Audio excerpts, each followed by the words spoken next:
saya akan menjelaskan mengenai interaksi sosial. Apa sih yang dimaksud dengan interaksi sosial?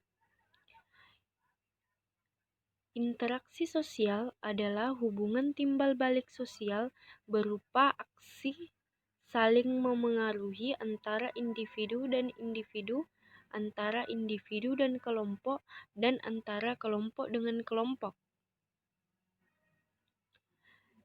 Ciri-ciri interaksi sosial itu bagaimana sih? Pertama, jumlah pelaku 2 orang atau lebih. Bila kita membanting gelas atau benda mati ketika marah, maka gelas tidak akan membalas perbuatan kita. Maka di situ tidak terjadi interaksi sosial.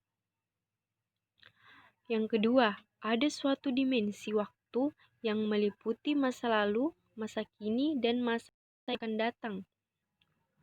Adanya komunikasi antar pelaku dengan menggunakan simbol atau lambang. Keempat, ada tujuan yang hendak dicapai sebagai hasil dari interaksi tersebut.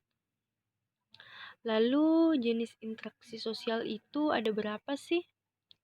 Nah, yang pertama itu interaksi sosial individu dengan individu adalah interaksi ketika dua individu bertemu secara langsung dan melakukan interaksi satu sama lain walaupun itu dalam bentuk yang sederhana seperti saling menyapa dan tersenyum ketika berpapasan di jalan.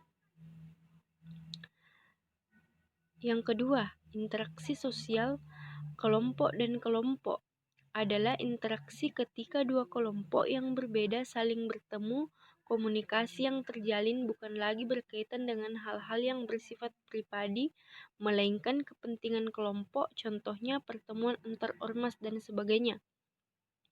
Yang ketiga, interaksi individu dan kelompok adalah interaksi di mana seseorang berkomunikasi dengan sekelompok orang atau lebih dari 3 orang, seperti misalnya seseorang yang berorasi di podium dan sebagainya. Jadi bentuk-bentuk interaksi sosial itu seperti apa saja sih? Nah, yang pertama itu asosiatif. Asosiatif adalah hasil dari hubungan positif dan dapat menghasilkan persatuan. Akomodasi. Apabila masyarakat mematuhi semua norma yang berlaku di wilayahnya, maka hal ini disebut sebagai akomodasi.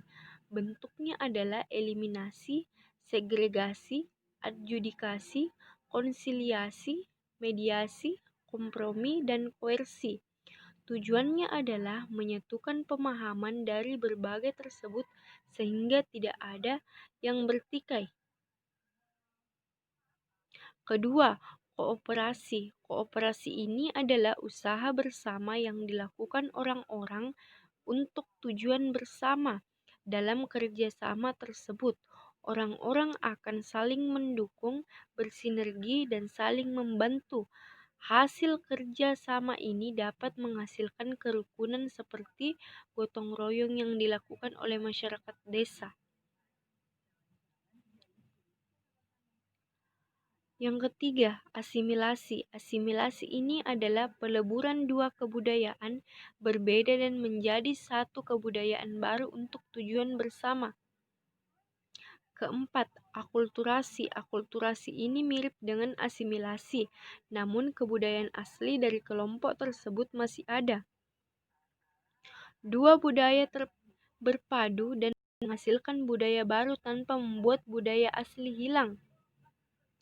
Nah, bentuk interaksi sosial disosiatif. Disosiatif adalah hasil hubungan negatif dan dapat menimbulkan perpecahan.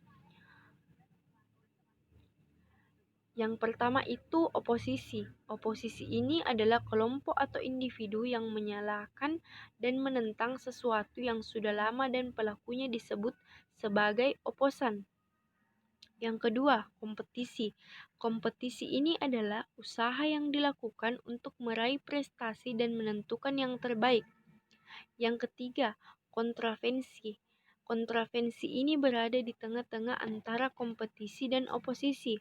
Hal ini membuat individu merasa bimbang karena ketidakpastian dari individu lain atau menyembunyikan perasaannya karena individu lain.